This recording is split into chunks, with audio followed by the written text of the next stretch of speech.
Bismillahirrahmanirrahim. Assalamualaikum warahmatullahi wabarakatuh. Alhamdulillahirabbil alamin. Wassalatu wassalamu ala asyrafil anbiya'i wal mursalin nabiyina Muhammadin wa ala alihi wa sahbihi wa man tabi'ahum bi ihsanin ila yaumiddin. Amma ba'd. Hadirin al-ikhwah wal akhawat rahimani wa rahmakumullah. Kembali kita diberikan taufik oleh Allah untuk melanjutkan kembali kajian rutin kita pada hari ini, dan tentunya kita senantiasa berdoa kepada Allah Subhanahu wa taala agar kita diberikan ikhlas karenanya, kemudian diberikan ilmu yang bermanfaat, dan selanjutnya kita diberikan ridha olehnya Rabbul Alamin. Tapi sekarang kita lanjutkan kembali kajian kitab Masail Al-Jahiliyah yang pada masalah yang ke-12.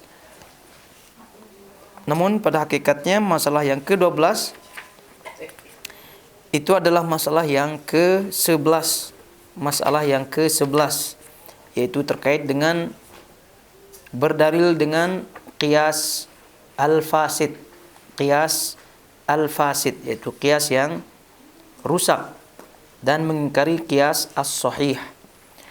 Jadi kita ingatkan bahwa kita sudah membaca terkait dengan masail, pembahasan sifat-sifat jahiliyah.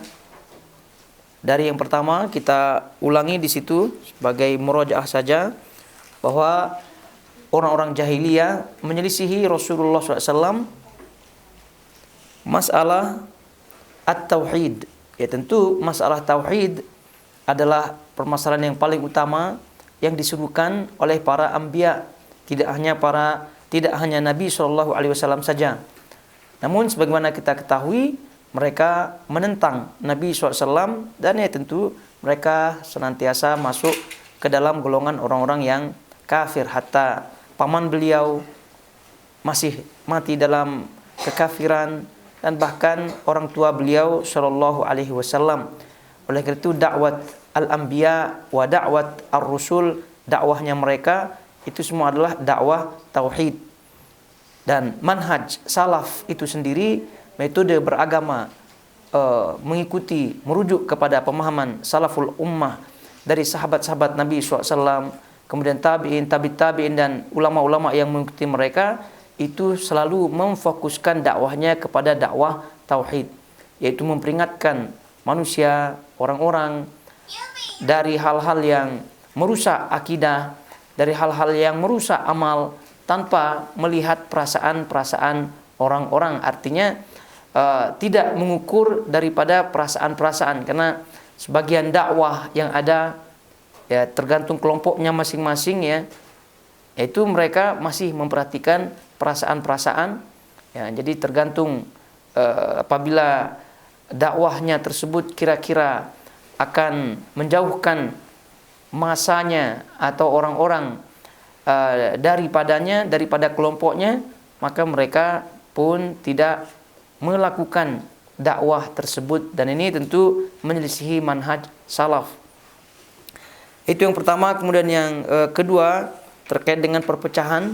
Jadi mereka orang-orang jahiliyah itu berpecah belah dari sisi agama, dari sisi dunia, karena tidak ada yang menyatukan mereka. Jadi datang Nabi SAW menyatukan kita semua di atas Al-Quran, di atas sunnah Nabi SAW, tidak di atas yang lainnya.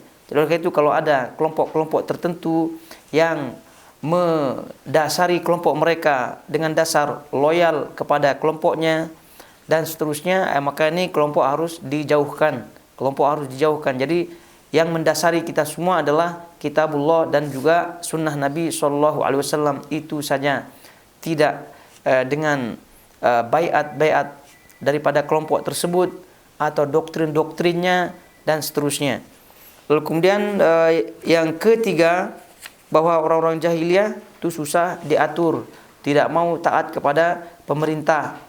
Jadi bahkan taat kepada pemerintah ini bagian daripada suatu yang merendahkan mereka, suatu yang aib menurut mereka, dan ini tentu menyelisihi daripada apa yang diserukan oleh Nabi SAW, Karena apa yang disyariatkan oleh Allah Subhanahu wa taala dan juga Rasulullah SAW tentu untuk kemaslahatan kita semuanya. Nah, taat kepada pemerintah ini ya tentu bagian daripada kemaslahatan, ketentraman, keamanan. Nah, dah kita sebutkan bahwa ketaatan di sini ya tentu terkait dengan ketaatan yang berdasarkan taat kepada Allah Subhanahu wa taala, tidak menyimpang daripada perintah Allah Subhanahu wa taala. Kemudian selanjutnya yang keempat adalah yang pernah kita lalui, bahwa sifat jahiliyah atau orang jahiliyah itu mendasari agama mereka dengan dasar fondasi taklid buta, yaitu tidak mengetahui arah atau dasar kemana orang-orang yang mengajaknya. Jadi itu namanya taklid buta. Tapi kalau mengetahui arah atau dasar orang yang kita ikuti, ya tentu itu tidak disebut dengan taklid buta. Tetap disebut taklid, tapi tidak butanya. Jadi yang namanya orang tidak berilmu atau kurang ilmu, ya tentu mengikuti orang yang berilmu. Jadi mengikutinya tetap namanya taklid. Namun yang menjadi permasalahan dalam masail jahiliyah ini adalah taklid buta, tidak tahu, tidak paham terhadap dasar atau arah orang yang dia ikuti. Maka kalau mengikuti semacam ini, itu tadi kita sebutkan taklid buta, dan ini adalah bagian daripada sifat al-jahiliyah. Lalu kemudian selanjutnya yang kelima, mereka terpedaya dengan jumlah yang banyak. Melihat kebenaran itu dengan jumlah yang banyak, semata-mata jumlah yang banyak. Jadi kalau jumlahnya sedikit, itu berarti indikasi ciri-ciri ini orang tidak benar. Ya tentu ini tidak 100% benar, juga tidak 100% salah. Artinya boleh saja al-haq, kebenaran itu jumlahnya banyak yang mengikutinya pada daerah tertentu, pada kawasan tertentu. Dan kebalikannya yang tidak benar itu sedikit. Juga di daerah tertentu ada juga yang hak itu memang sedikit, yang batil itu banyak.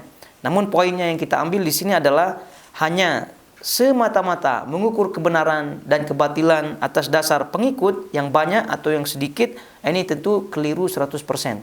Jadi tetaplah kita ukur dia dengan kitabullah dan sunnah Nabi SAW. Kalau ternyata faktanya itu lebih banyak pengikutnya, maka alhamdulillah.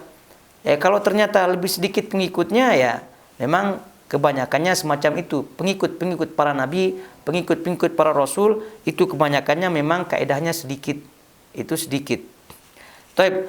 Selanjutnya yang keenam, berhujjah dengan nenek moyang mereka. Nenek moyang mereka, itu tradisi dan seterusnya. Ini fakta yang banyak sekali kita dapati di berbagai daerah di tempat kita. Ya, kalau sudah namanya tradisi, itu susah untuk diganggu gugat. Nah, ini tentu apabila kita sudah memiliki dasar akidah yang kuat, memang betul-betul kita tancapkan kecintaan kepada Nabi SAW dengan segala konsekuensinya, maka insya Allah hal-hal yang kuat atau susah untuk dirobohkan daripada tradisi-tradisi yang ada, insya Allah akan mudah. Karena masalahnya, tadi kita di awal sebutkan, sebagian orang dakwahnya itu adalah dakwah hanya untuk mengumpulkan massa saja, yang mana massanya itu nanti dipergunakan untuk kepentingan-kepentingan tertentu. Jadi terkait dengan dakwah tauhid, akidah dan seterusnya, itu mereka tidak sentuh. Jadi karena tidak tersentuh akidahnya, jadi fondasinya pun tidak kokoh. Akhirnya ketika berhadapan dengan tradisi semacam ini, mereka susah untuk melepaskan diri. Jadi kalau akidahnya kuat, fondasi imannya kokoh, maka insya Allah ketika mereka akan diajak untuk menjauhkan tradisi-tradisi yang tidak sejalan dengan Islam, maka insya Allah ini akan lebih mudah. Oleh karena itu dakwah anbiya, dakwah para rasul, itu fokusnya adalah dakwah tauhid, dakwah akidah, mengokohkan iman.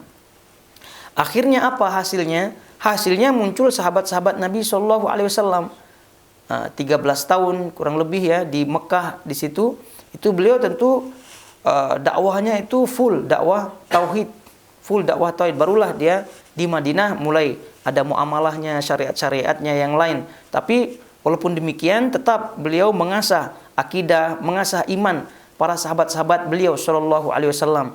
Sehingga muncullah tokoh-tokoh yang kokoh, tegar di atas syariat ini, sahabat-sahabat Nabi sallallahu alaihi wasallam dengan fondasi yang kuat, itu karena kekuatan akidah dan imannya. Karena mustahil orang itu akan mau berubah dan seterusnya atau meninggalkan kebiasaannya kalau fondasinya tidak kuat. Itu sangat mustahil sekali. Tapi kalau sudah fondasinya kuat, imannya sudah menancap, maka kemana saja dia diajak, insya Allah dia akan mau. Kenapa? Karena akidahnya sudah kuat, ada keyakinannya yang dia kejar, sehingga apapun pengorbanannya itu dia siap untuk mengorbankannya. Lagi-lagi dakwah yang tidak berlandaskan dakwah tauhid ini, tidak memfokuskan dakwahnya, maka ya susah untuk mendapatkan orang-orang yang mudah untuk diajak ke dalam Islam yang al-kafah. Selanjutnya yang ketujuh, mereka disebut di situ ya, mereka berdalil bahwa kebenaran adalah ketika yang mengikutinya kaum yang telah diberikan kekuatan dalam pemahaman, perbuatan, kemudian memiliki kekuasaan, harta dan kedudukan. Ini pun juga sudah kita bahas. Jadi orang-orang jahiliyah zaman dahulu melihat kebenaran itu apabila pengikutnya itu orang-orang yang memiliki kekuatan. Orang kuat, ya kuat dari sisi harta, kuat dari sisi kekuasaan, kuat dari sisi ilmu gitu. Jadi kalau mereka melihat ada di antara salah satu ciri-ciri ini di dalam pengikut sesuatu, maka mereka menganggap sesuatu itu adalah kebenaran. Oleh karena itu kalau melihat pengikut para anbiya, pengikut para rasul, ini mereka orang-orang yang lemah, yang tidak memiliki harta, tidak memiliki kekuasaan, dan jahil menurut pandangan mereka. Akhirnya mereka mengklaim bahwasanya pengikut-pengikut sahabat Nabi SAW itu tidak benar, dan bahkan Nabi SAW sendiri pun tidak benar, karena pengikutnya adalah orang-orang yang lemah. Dan masih sebagian kaum muslimin zaman sekarang melihat kebenaran dengan ukuran seperti ini, yaitu kalau melihat banyak misal sarjana-sarjana gitu kan, banyak ilmuwan-ilmuwan begitu, banyak cendekiawan-cendekiawan yang mengikuti seorang ustadz, maka dilihatnya atau disimpulkan ustadznya itu adalah benar adanya. Atau kalau zaman sekarang ini ya banyak subscribernya begitu, atau teman-temannya yang di kalangan atas, maka dianggap itu adalah benar, diundang oleh orang-orang yang berkedudukan, diundang oleh orang-orang yang intelektual, itu dianggapnya benar. Jadi sekali lagi ini adalah peringatan-peringatan dari beliau rahimahullahu ta'ala, dan ini pada hakikatnya sudah terjadi di zaman jahiliyah dahulu kala. Oleh karena itu sering kita sebutkan bahwasanya kita ini mengulangi sejarah saja, karena tabiat atau sifat daripada sejarah itu adalah terulang dan terulang. Ya, cuma caranya saja yang sedikit-sedikit berbeda, tapi hakikatnya itu terulang. Jadi oleh karena itu orang yang pandai adalah orang yang mempelajari sejarah itu untuk melakukan perubahan pada dirinya kepada yang lebih baik. Kemudian yang kedelapan, mereka berdalil batilnya sesuatu ketika mengikutinya hanyalah orang-orang yang lemah, yaitu lawan daripada yang sebelumnya. Kalau yang sebelumnya mengukur kebenaran itu dari orang-orang yang mengikuti adalah orang yang kuat, ini mengukur suatu kebatilan dengan yang mengikutinya orang-orang yang lemah. Jadi orang yang lemah yang dimaksud di sini lemah dari sisi harta, ya miskin, lemah dari sisi kekuasaan, ya rakyat jelata, lemah dari segi ilmu, yaitu orang jahil menurut mereka. Ya tidak ada degree-nya, tidak ada title-nya begitu. Jadi kalau demikian ya dianggapnya batil atau dianggapnya tidak benar. Jadi ini juga banyak di kalangan orang-orang kota begitu ya, melihat jamaahnya itu saja ya, jamaahnya sudahlah miskin, sudahlah tidak ada pendidikan, menurut dia pendidikan agama, pendidikan dunia. Jadi itu dianggapnya adalah orang-orang yang tidak dalam keadaan atau tidak dalam berada dalam jalan yang benar. Dan ini tentu sangat-sangat menyelisihi daripada syariat Allah Subhanahu wa taala. Kemudian selanjutnya mereka mengikuti kefasikan para ulama, terutama orang Yahudi dan Nasrani. Sudah dikabarkan oleh Allah Subhanahu wa taala, inna katsiran minal ahbar war ruhban la ya'kuluna amwalan nasi bil batil, bahwa kebanyakan al-ahbar war ruhban, yaitu tokoh-tokoh ya agama dari kalangan Yahudi dan Nasrani, itu mereka memakan harta manusia dengan cara yang batil. Kemudian wa yasudduna an sabilillah, dan mencegah orang-orang daripada jalan Allah Subhanahu wa taala.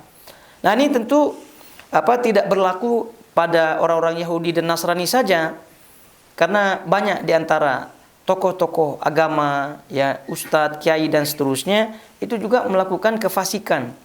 Nah, jadi fasik maknanya adalah kharijun an taatillah, keluar daripada taat kepada Allah Subhanahu wa taala. Jadi setiap maksiat itu adalah suatu bentuk kefasikan. Mau yang zahir maupun yang batin, atau berupa ucapan, berupa kelakuan, itu juga termasuk daripada kefasikan. Tapi lagi-lagi, karena ini semua adalah masih dalam ruang lingkup taklid, jadi apapun yang dilakukan oleh ustadznya atau kiainya atau habibnya dan seterusnya daripada gelaran-gelaran tersebut, itu seolah-olah benar adanya. Terlebih lagi sudah tertutup matanya, tertutup hatinya, tertutup pikirannya dengan doktrin kewalian, dengan doktrin wali. Oh, dia itu wali, jadi apa saja yang kita lihat itu bukan hakikatnya. Nah, itu macam-macam saja alasan-alasan yang pada akhirnya membenarkan kelakuan kefasikan daripada tokoh tersebut. Dan itu dilakukan oleh orang-orang jahiliyah zaman dahulu. Bahwasanya kalau sudah ditokohkan, apalagi tokoh agama, maka tidak ada celah salah sedikit pun. Jadi kalaupun ada salah dan seterusnya, mesti ada alasan-alasan mereka untuk membenarkan daripada perbuatannya. Dan ini berlaku ya tentu pada kita di negeri kita berlaku. Kalau udah namanya tuan guru, sudah namanya kiai, ustadz, habib dan seterusnya, udahlah itu semua benar. Dia punya gerakan-gerakannya, ucapan-ucapannya, itu semua benar dah. Begitu. Jadi walaupun misal korupsi lah ya, korupsi itu pun tetap dibenarkan juga. Mungkin dia dijebak lah alasannya, mungkin dia inilah, macam-macam alasannya. Nah, yang pada akhirnya mereka mengikuti daripada kefasikan ulama tersebut. Yang ke-10 adalah mereka berdalil batalnya suatu agama, yaitu batil ya, tidak benarnya suatu agama karena pemeluknya sedikit pemikirannya dan tidak dapat meneliti menurut pandangan mereka. Nah, ini juga sudah kita bahas tentunya, bahwa orang-orang jahiliyah menganggap kebenaran dan juga kebatilan itu apabila pengikutnya itu jahil dan juga pengikutnya tergesa-gesa. Jadi menurut mereka, sahabat-sahabat Nabi SAW itu terlalu tergesa-gesa dalam beriman, mengikuti Nabi SAW. Nah, jadi dia tidak berpikir panjang. Nah, ini juga bagian daripada ukuran kebatilan menurut orang-orang jahiliyah. Dan ini tentu sudah kita terangkan bahwa kehati-hatian memang diperlukan dalam kehidupan kita. Namun kehati-hatian yang mana satu yang kita harus lakukan, ya tentu ada pada tempatnya masing-masing. Dan tergesa-gesa itu pada hukum asalnya itu tidak dibenarkan, karena Nabi SAW sendiri menyebutkan al-ajalatu minas syaitan. Ya, tergesa-gesa itu adalah sifat daripada syaitan. Adapun kehati-hatian, pelan-pelan, al-anat, itu bagian atau itu dari Allah Subhanahu wa taala. Memang kita dituntut untuk itu, jangan tergesa-gesa, hati-hati ya. Tapi bukan berarti kita memeluk atau mengamalkan sunnah Nabi SAW lalu kemudian kita dikatakan sebagai orang yang tidak hati-hati atau dikatakan sebagai orang yang tergesa-gesa. Karena banyak yang menyatakan bahwa ketika kita tidak melakukan ritual-ritual seperti maulid, seperti tahlil dan seterusnya, lalu kemudian mereka mengatakan bahwa kita ini sempit pemahamannya. Kita ini, orang-orang ini, kata mereka, itu tidak membaca banyak kitab. Wawasannya itu saja. doktrinnya itu saja. Di ujung-ujungnya dia sebut kita sebagai Wahabi. Jadi itu lihat, Wahabi. Tidak tahlil, tidak ini, Wahabi dan semuanya. Jadi pandangannya mereka, itulah Wahabi yang pandangannya sempit, wawasannya, keilmuannya itu tidak banyak. Sedang pendapat-pendapat para ulama itu banyak. Ya, jangan kita baca satu pendapat saja. Ini slogan-slogan seperti ini kadang ada benarnya, kadang ada salahnya. Maksudnya tidak 100% benar, tidak 100% salah, sesuai dengan tempatnya, Ya, kalau sudah dalilnya sahih, Quran, sunnah, lalu kemudian dibuktikan dengan amalan-amalan para sahabat, amalan-amalan para ulama di zaman salaf, ya sudah, ngapain lagi menyusahkan diri, ngapain lagi membuang waktu untuk mencari referensi kitab di perpustakaan mana, begitu ya, untuk mencari perbandingan dan seterusnya. Itu namanya menyanyiakan waktu. Ya cukup Quran, sunnah, kemudian sudah jelas itu amalan para ulama, sahabat-sahabat Nabi SAW terutama, maka sudah, jangan berpikir panjang, simple kita punya agama. Sekali lagi, kita punya agama simple. Justru kalau keluar daripada itu, maka memberatkan diri. Ya, jadi agama kita ini sekali lagi simple dan penuh dengan kemaslahatan. Tidak ada mafsadat sedikit pun. Jadi sekali lagi, kalau udah jelas dalilnya, baik daripada Al-Quran ataupun daripada sunnah Nabi SAW, lalu kemudian itu memang diamalkan oleh sahabat-sahabat Nabi SAW, ini tentu ya sudah, itu cukup. Adapun mencari ini, mencari itu, maka ini tentu menyia-nyiakan waktu. Kemudian mereka berdalil dengan kias yang rusak. Ini yang pada pertemuan yang lalu kita sampai di sini ya. Kemudian baru ke nomor yang ke-12, yaitu mereka mengingkari kias yang benar. Jadi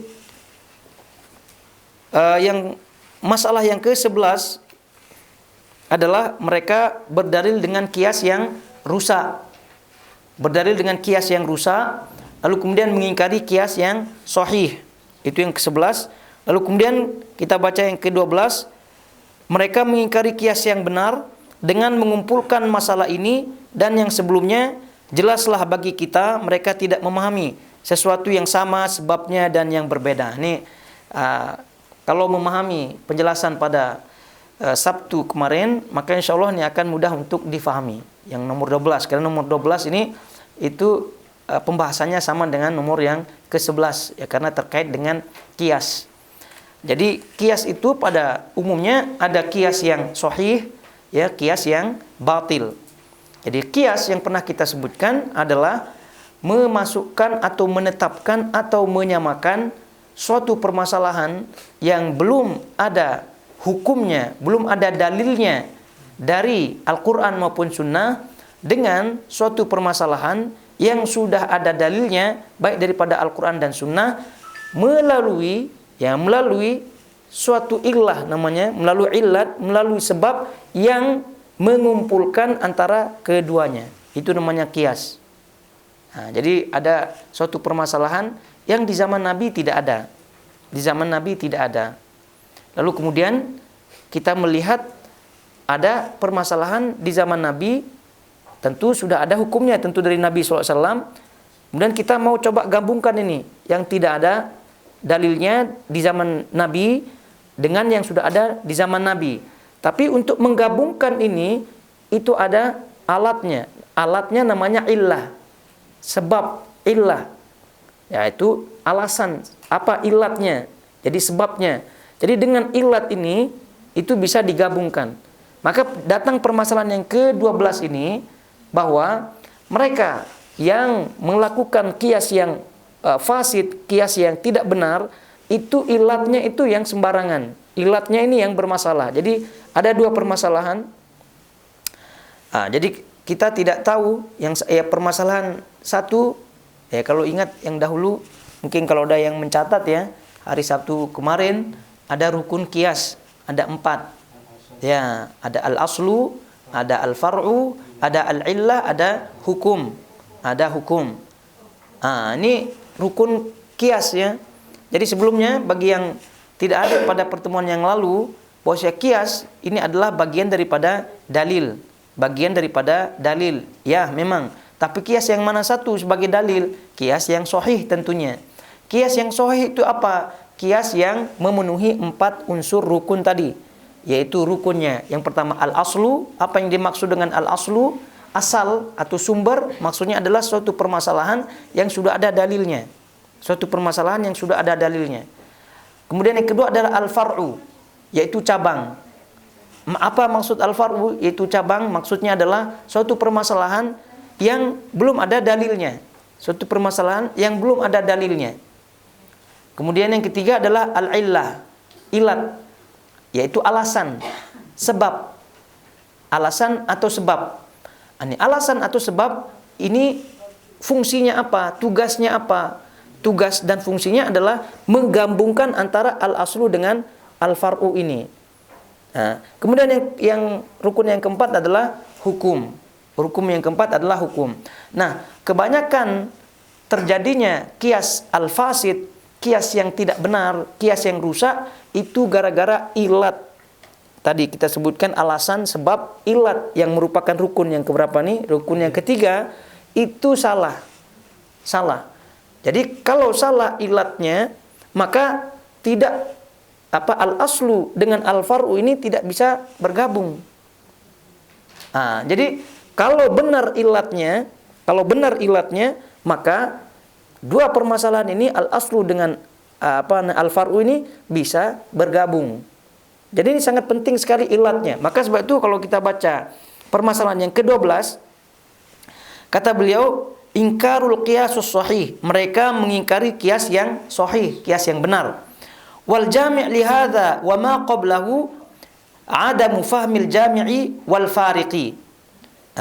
Al jami' li hadza wa ma qablahu, maksudnya titik persamaan, ya persamaan antara masalah ini dengan masalah sebelumnya, masalah yang ke-12 dengan masalah yang ke-11, titik persamaannya adalah adamu fahmil jami' wal fariq, yaitu tidak memahami al-jami' yang mengumpulkan. Al-jami' maknanya mengumpulkan, wal fariq yang memisahkan. Al-jami' maknanya yang mengumpulkan, al-fariq maknanya yang memisahkan. Apa yang al-jami'? Apakah yang dimaksud dengan al-jami' yang mengumpulkan dan al-fariq yang memisahkan? Itu tidak lain tidak bukan adalah illah. Illah. Itu agak-agak nih perlu cold brew ya, supaya agak ini agak fresh dikit ya. Ya. Baik, jadi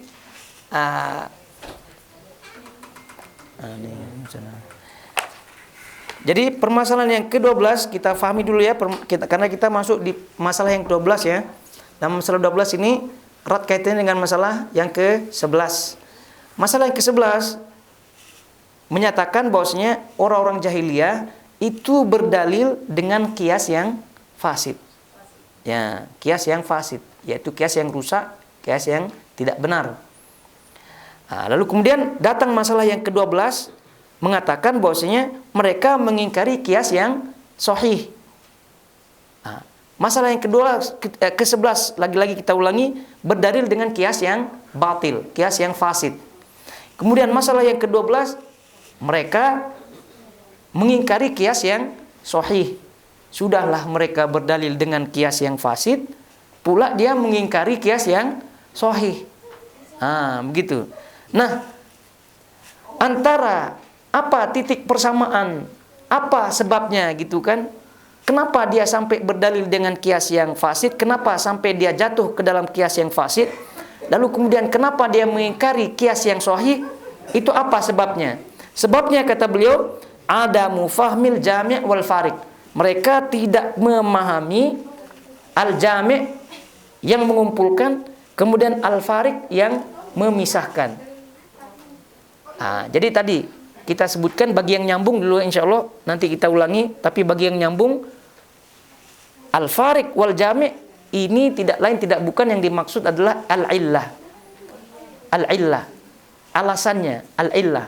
Jadi al-illah itulah yang menjadi ukuran al-jami' yang menggabungkan antara al-aslu dengan al-far'u. Kalau tepat illahnya, alasannya, maka jami' dia, menggabungkan dia tergabung. Tapi kalau al-illahnya itu salah, maka dia terpisah. Kalau sudah terpisah, berarti dia menjadi kias yang fasid. Kalau dia nyambung, maka jadilah dia kias as-sahih. Nah, itu dia kesimpulannya. Namun sepertinya kesimpulan ini pun bisa jadi bubar ya kalau tidak difahami. Jadi kita ulang saja dulu. Jadi ini detailnya sebenarnya dibahas di ilmu usul al-fiqh. Ilmu usul fiqh. Nah, ini tentu para penuntut ilmu ya di pesantren dan seterusnya ini tentu mereka paham ya bab ini dan wajib paham. Kalau tidak paham ya nanti jadi ustadz dia juga jadi sumber masalah. Karena yang pernah kita sebutkan kan, kita bacakan Ibnu Qayyim menyatakan, mengkhabarkan bahwa seluruh penyimpangan-penyimpangan yang ada, mau bid'ah lah, mau pemikiran yang menyimpang lah, dan semuanya itu semua terjadi akibat kias yang fasid. Terjadi akibat kias yang fasid. Maka maksiat yang pertama kali dilakukan oleh makhluk itu adalah maksiat iblis yang tidak mau sujud kepada Nabi Adam. Nah, maksiat iblis ini sumbernya apa? Sumbernya adalah kias al-fasid. Karena iblis, apa sebabnya iblis ini tidak mau sujud kepada Adam? Karena dia mengkiaskan bahwa dirinya ini lebih mulia daripada Adam. Kenapa dia merasa lebih mulia daripada Adam? Karena dia diciptakan daripada daripada api.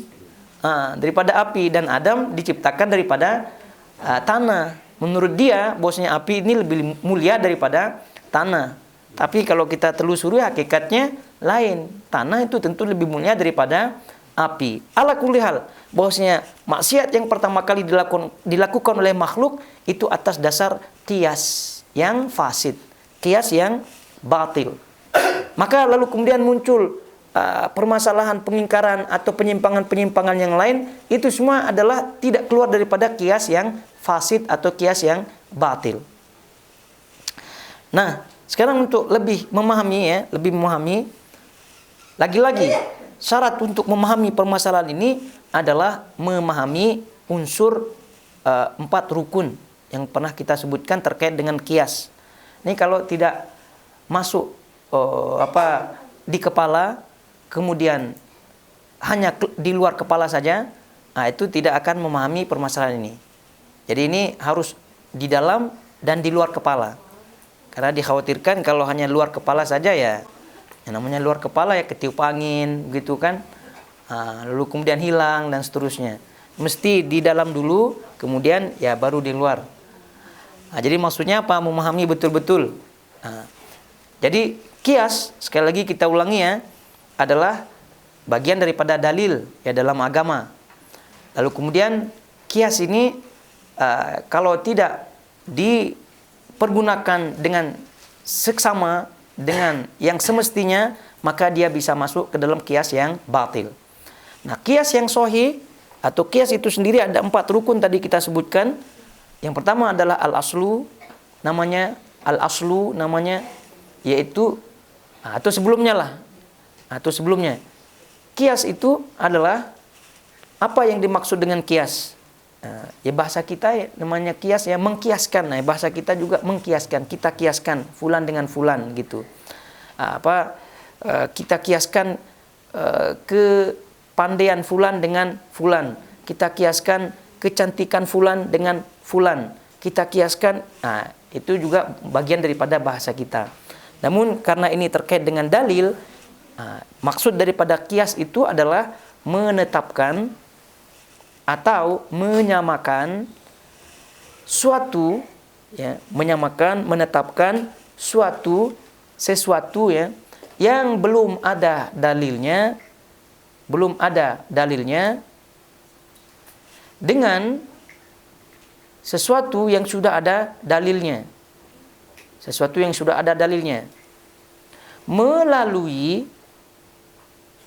Melalui menggabungkan keduanya dengan illah, melalui atau dengan menggabungkan keduanya dengan illah, yaitu dengan ada alasan yang menggabungkan keduanya. Nah, itulah yang namanya qiyas. Oleh karena itu dari definisi ini dikeluarkan daripadanya 4 rukun qiyas yang tadi dah kita baca. Nah, jadi definisi lalu kemudian rukun. Jadi dari definisi ini keluar daripadanya adalah rukun. Nah, definisi tadi kita sebutkan kan menyamakan atau menetapkan suatu hukum yang belum ada dalilnya dengan sesuatu yang sudah ada dalilnya. Maka sesuatu yang sudah ada dalilnya ini yang namanya al-aslu. Ini namanya al-aslu. Atau dalam bahasa lainnya disebut al-maqis alaih, namanya maqis alaih. Kemudian sesuatu yang belum ada dalilnya atau belum ada hukumnya berdasarkan dalil yang ada, itu namanya fara. Ya, atau dengan kata lain al-maqis. Jadi nanti kalau dengar-dengar ceramah ada al-maqis, maqis alai, itu tidak lain tidak bukan antara al-aslu dengan al-far'u. Al-aslu tadi diistilahkan sebagai al-maqis alai, al-far'u itu diistilahkan sebagai al-maqis. Nah, kemudian rukun yang ketiga adalah al-illah. Nah, illah ini apa? Alasan. Alasan fungsinya apa? Menggabungkan antara keduanya. Karena tanpa ada alasan ini dua hal yang ini tidak bisa gabung dia. Tidak bisa gabung. Dia memerlukan alasan, illah. Nah, illah ini yang menjadi sentral utama dia. Dia menjadi sentral utama. Kalau illahnya benar, maka keduanya bergabung juga dengan cara benar, sah gabungannya. Hubungannya pun benar. Tapi kalau ilahnya ini tidak benar, maka keduanya gabungnya pun tidak benar, hubungannya pun terlarang. Maka itu yang namanya qiyas al-fasid. Kemudian yang keempat adalah hukum. Keempat itu adalah hukum. Nah, kalau kita lihat poin yang ke-12, kata beliau di situ, mereka mengingkari qiyas yang sahih. Yang sebelumnya mereka berdalil dengan qiyas yang fasid. Lalu kemudian datang yang ke-12, mereka mengingkari qiyas as-sahih. Kenapa kedua hal ini mereka lakukan? Karena mereka tidak faham al-jami' wal fariq. Karena dia tidak faham apa yang mengumpulkan antara suatu yang dikiaskan dengan yang mereka akan kiaskan. Al-jami' yang mengumpulkan dan sekaligus yang memisahkan, itulah yang tadi kita sebut sebagai illah. Illah, itulah yang mengumpulkannya. Nah, jadi itu menjadi sentral. Kalau ini tidak difahami dengan benar, maka keliru dia. Maka pasti akan keliru. Nah, yang pernah kita contohkan pada pertemuan yang lalu, itu kan terkait dengan maulid, ya, terkait dengan maulid. Nah, kenapa mereka melakukan maulid? Ya, karena mereka ada qiyas di situ. Mereka mengakui bahwa maulid ini tidak ada dalilnya. Ya, tidak ada dalilnya. Nah, tapi kan Nabi SAW kan kita melihat beliau Senin puasa, beliau Kamis puasa. Maka puasanya ini itu adalah menunjukkan beliau mengagungkan hari kelahirannya. Nah, mulailah dia masukkan itu ke dalam qiyas yang ada. Qiyas yang ada. Nah, jadi maulid ini sebagai faraknya, lalu kemudian puasa Senin ini sebagai asalnya. Jadi mana asal mana farak? Sekali lagi, puasa Senin versi mereka ini adalah asal karena ada dalilnya, puasa Senin, Kamis, kan? Lalu kemudian farak adalah yang permasalahan yang ingin diketahui hukumnya yang belum ada dalilnya. Dalam hal ini kita contohkan maulid Nabi SAW. Kita ulangi, asalnya apa ini? Dalam contoh ini, asalnya adalah puasa Senin. Lalu kemudian faraknya apa? Maulid Nabi SAW. Nah, berarti kita sudah ketemu dua rukun, ya. Satu asal, kedua farak. Kemudian rukun yang ketiga menjadi sentral di sini adalah ilat.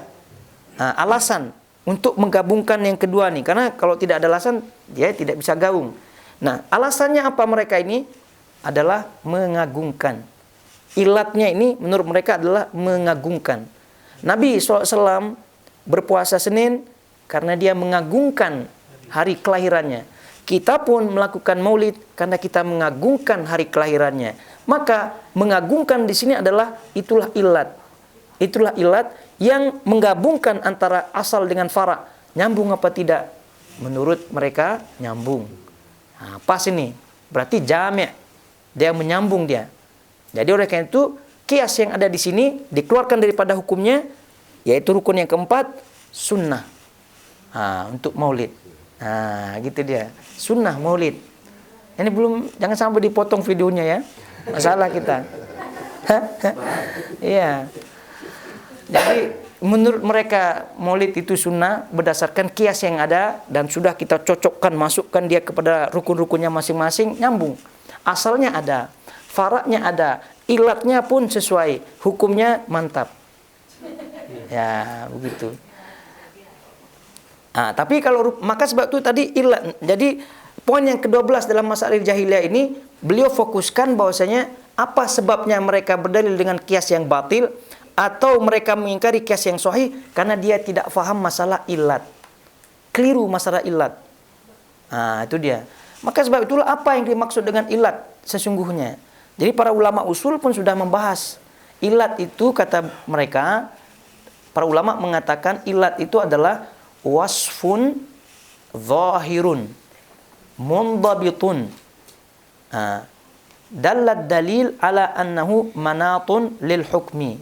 Itu kata mereka mendefinisikan ilat. Ilat ini adalah suatu sifat yang zahir, suatu sifat yang zahir, yang nampak, mundabit, yang sudah terukur.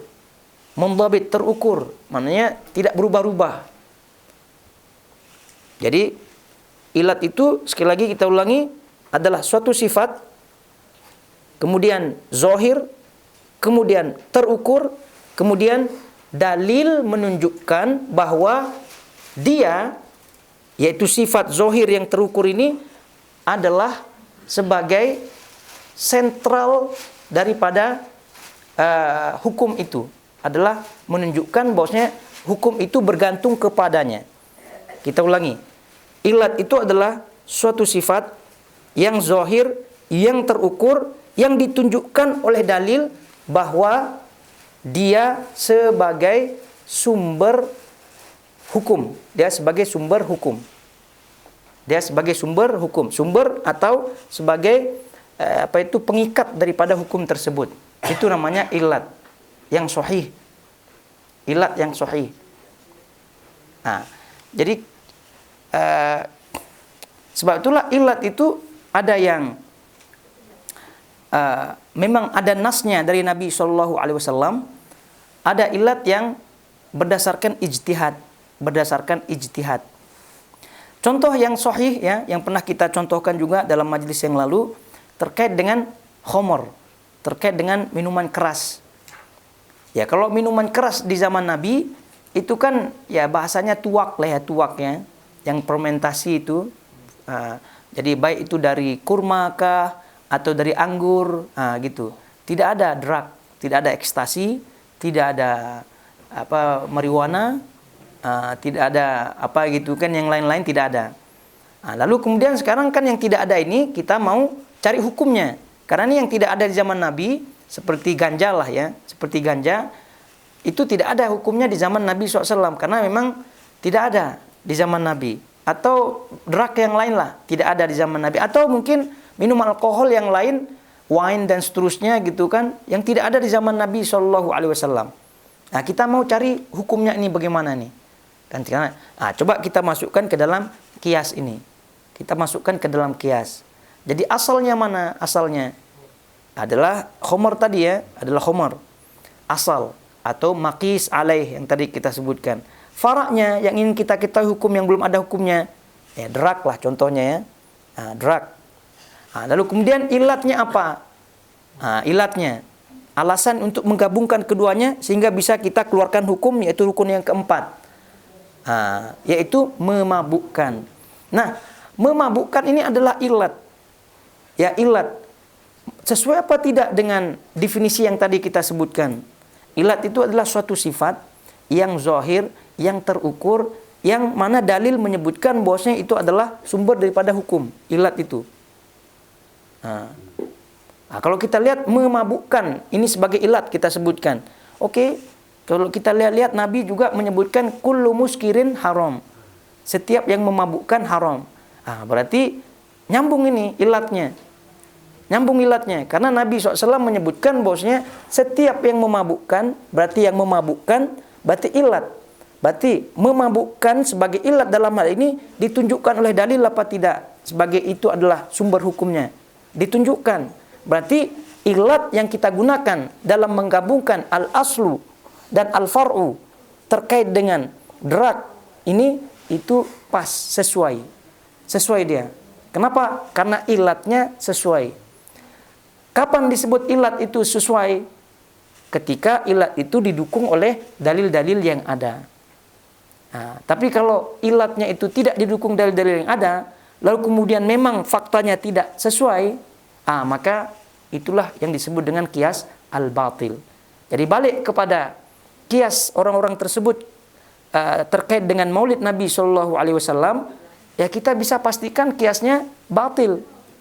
Kenapa? Karena ilatnya keliru. Yaitu mereka mengatakan bahwasanya ilatnya adalah Nabi berpuasa untuk mengagungkan hari kelahirannya. Ya.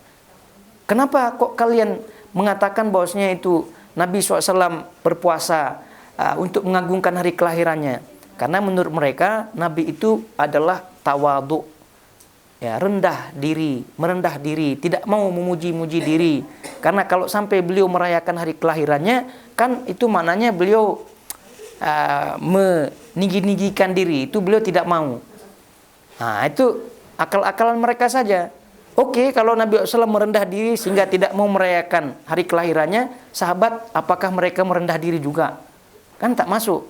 Berarti dalam hal ini mengagungkan sebagai ilat yang menggabungkan antara puasa Senin dengan dengan Maulid, ini tidak nyambung. Tidak sesuai untuk menggabungkan antara al-aslu dengan al-far'u dalam permasalahan ini. Jadi oleh karena itu tidak sesuai, maka bisa dikatakan bahwa kiasnya dalam hal ini kias fasid, kias batil. Kias fasid, kias batil.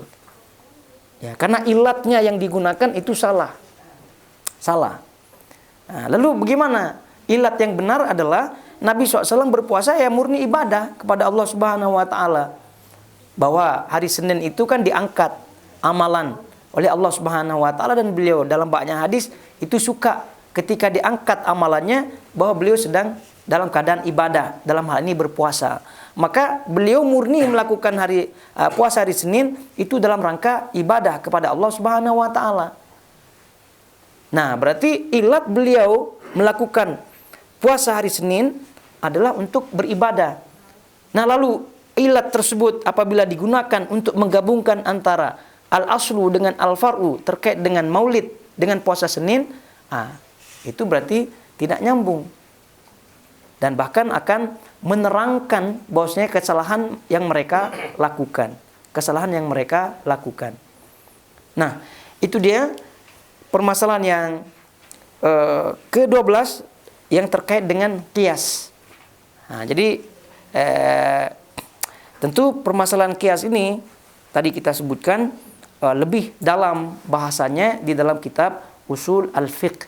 Tapi sudah kita bentangkan sedikit saja ya daripada permasalahan ini, karena memang mau tidak mau kita harus bersentuhan dengan bahasan ini, karena ini beliau sebutkan supaya kita lebih faham terhadap permasalahan ini. Kiaskan kepada yang lainnya. Tadi kita sebutkan maulid, kemudian kita sebutkan kalau kita lihat yang lain tahlil, yang lain kenduri-kenduri yang lain atau bid'ah-bid'ah yang lain, itu semua adalah terkait dengan permasalahan kias yang tadi kita sebutkan. Ibnu Qayyim menyatakan bahwa setiap penyimpangan-penyimpangan yang ada itu semua berdasarkan kias yang batil. Jadi oleh karena itu kias ada 4 rukunnya yang tadi kita sebutkan. Ada al-aslu, ada al-far'u, ada al-illah, kemudian ada hukum. Dan yang menjadi sentral daripada itu semua adalah ilahnya itu. ilahnya. Nah, ilahnya itu lagi-lagi kita ulangi bahwa harus sesuai dengan wasfun zahirun mundhabit. Dia adalah bentuknya, sifatnya itu zahir, yang nampak ya, yang kelihatan, yang terukur begitu. Yang dalil itu menunjukkan bahwasanya dia sumber hukum. Dalil menunjukkan dia adalah sumber hukum.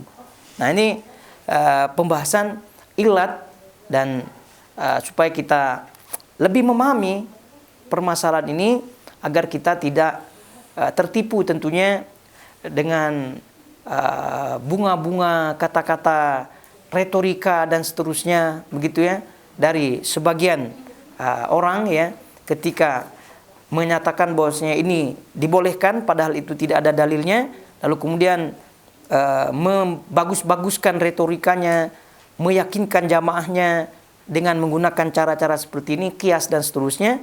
Maka dengan memahami ini insyaallah kita lebih paham kesesatan atau kebatilan pemikiran seperti itu. Taib.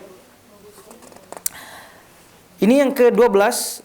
Jadi sekali lagi yang masalah yang ke-12 ini terkait dengan al-qiyas. Ya, tentu yang pada pertemuan lalu kita sudah sebutkan ada istilah qiyas al-aula. Qiyas al-aula yang pernah kita sebutkan pada pertemuan yang lalu ya. Nah, ini yang tidak hadir pada pertemuan yang lalu kita sebutkan ada istilah qiyas al-aula. Qiyas yang menunjukkan lebih utama. Apa qiyas al-aula itu? Yang pernah kita sebutkan, qiyas al-aula itu adalah qiyas di mana faraknya itu lebih daripada asalnya. Faraknya itu lebih daripada asalnya. Nah, seperti yang kita pernah contohkan, Allah Subhanahu wa taala menyebutkan wala taqul lahuma uff. Nah, jadi jangan sebut uff atau dan sejenisnya daripada kalimat-kalimat atau gerakan-gerakan yang menunjukkan membantah orang tua. Nah, lalu kemudian apa hukumnya memukul orang tua atau menempeleng orang tua? Nah, sementara memukul orang tua kan tidak disebutkan di dalam Al-Quran, tidak disebutkan dalam hadis Nabi SAW. Nah, maka kita pakai kias ini. Nah, kias ini kita pakai. Rukun kias kita masukkan. Al-aslu di sini adalah jangan mengatakan itu asalnya. Kemudian faraknya kita mau tahu apa hukumnya memukul orang tua. Nah, lalu kemudian ilat. Lalu kemudian selanjutnya adalah hukum. Nah, ilat yang ada di sini ya tentu tidak lain tidak bukan menyakiti. Nah, menyakiti.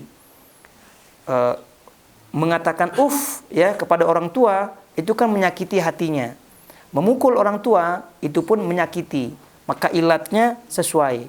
Ilatnya nyambung. Maka kalaulah ilatnya nyambung, berarti kiasnya ini sahih. Kiasnya ini adalah sahih. Namun dalam case ini, mana yang lebih dahsyat? Al-aslu atau al-far'u? Al-far'u lebih dahsyat. Al-far'u yaitu memukul.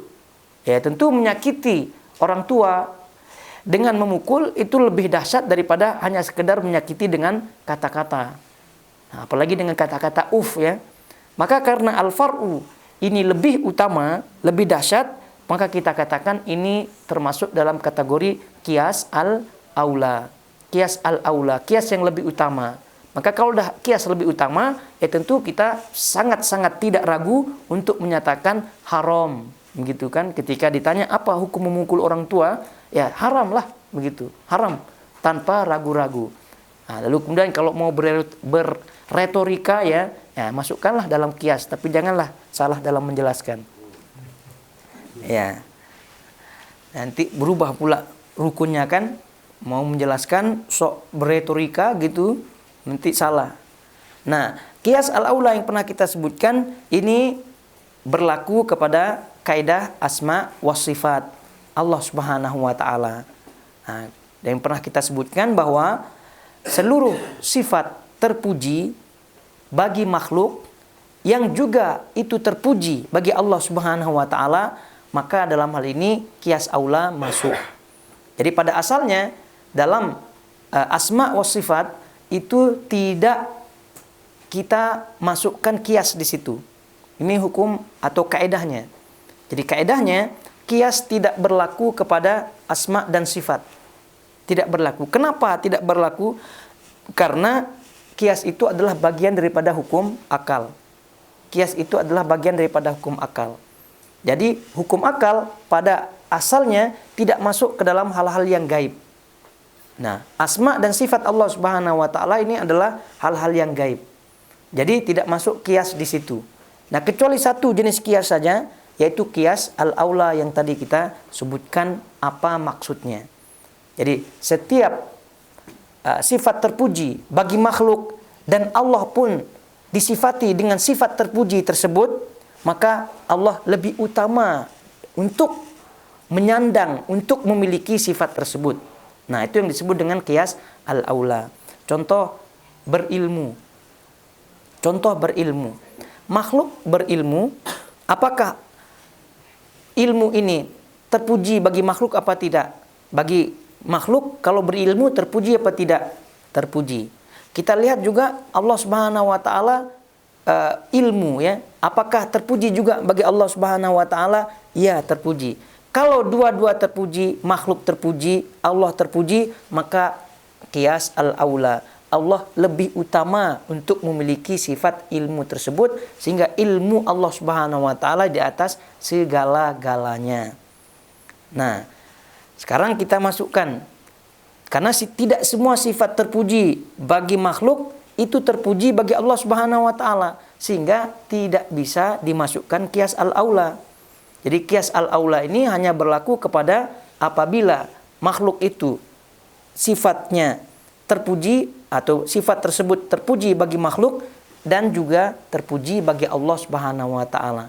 Kalau dua-duanya ini terpuji, maka Allah Subhanahu wa taala lebih utama untuk memiliki sifat tersebut.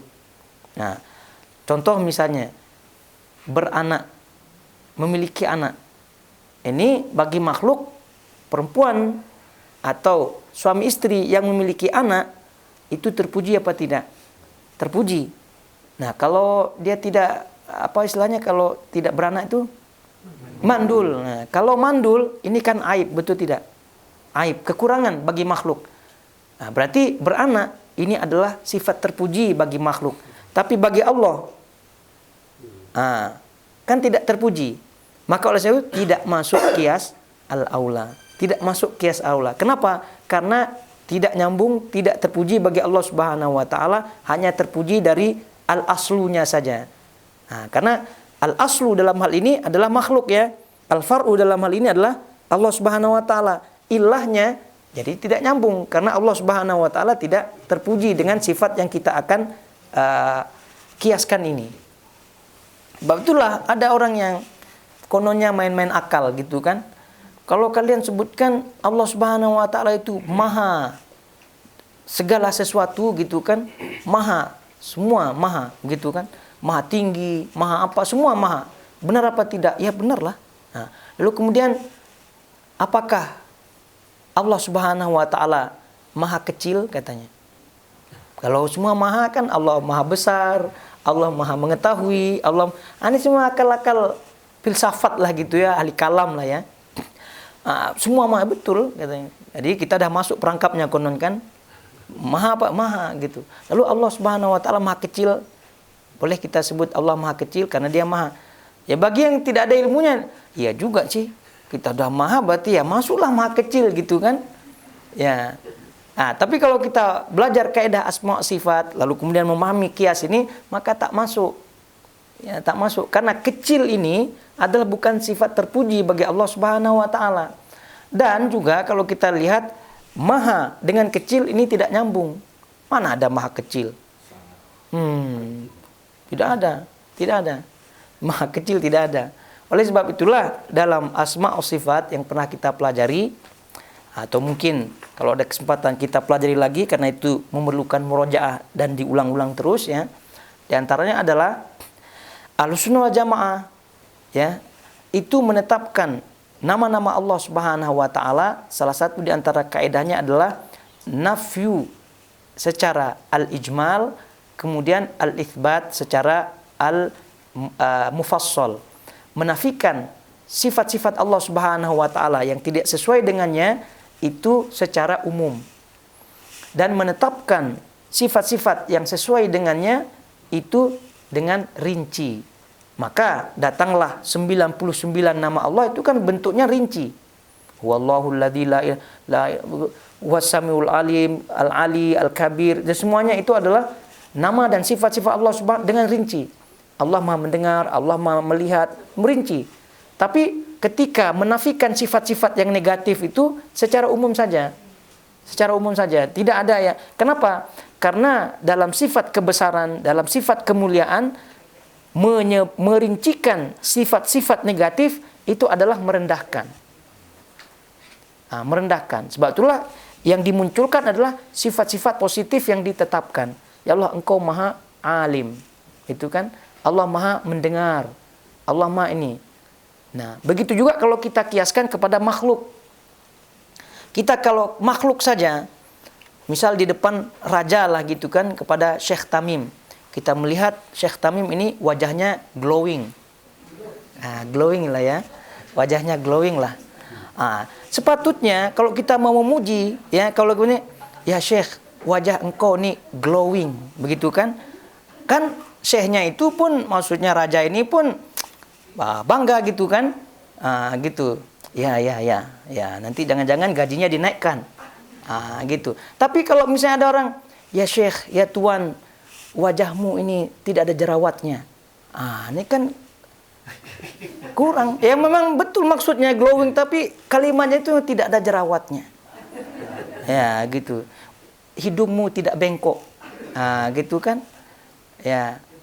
Terus kemudian rambut bulu matamu tidak lentik atau tidak keriting dan seterusnya. Itu kan maksudnya menyebutkan sifat yang negatif. Walaupun tujuannya bagus, betul tidak? Ini makhluk saja itu tidak terpuji kalau kita menggunakan cara-cara seperti itu. Nah, kias aulanya masuk di situ, Allah lebih utama untuk kita gunakan kalimat-kalimat yang memang sudah ditetapkan bagi Allah Subhanahu wa taala. Bagaimana kalau Allah Subhanahu wa taala menyebutkan nama-nama yang dinafikan, sifat-sifat yang dinafikan ada memang, tapi itu dalam rangka membantah. Dalam rangka membantah. Misal qul huwallahu ahad, Allahu samad, lam yalid wa lam yulad. Tidak beranak dan tidak diperanakkan. Itu dalam rangka menafikan. Kalau menafikan ya, menafikan karena memerlukan kata yang tegas. Tapi kalau memuji, jangan sebut kata yang dinafikan. Itu dia punya kaidah. Ini sedikit memeras kita punya fokus sedikit ya. Yang mudah-mudahan setelah ini ada minuman yang ini. Ya, salah. Jadi masalahnya kalau salah fokus nanti keluar-keluar di majelis memandai-mandai diri, salah pula penjelasannya. Itu yang kita khawatirkan. Taib. Kiranya sampai di sini dulu ya. Jadi insya Allah kita lanjutkan pada permasalahan berikutnya, dan kita biarkan keheningan ini sampai pada Sabtu berikutnya. Ya, kita hening saja ya sampai Sabtu berikutnya insya Allah taala. Taib. Wassallallahu ala nabiyina Muhammad wa ala alihi wasallam. Subhanakallahumma bihamdik asyhadu an la ilaha illa anta astaghfiruka wa atubu ilaik. Assalamualaikum warahmatullahi wabarakatuh.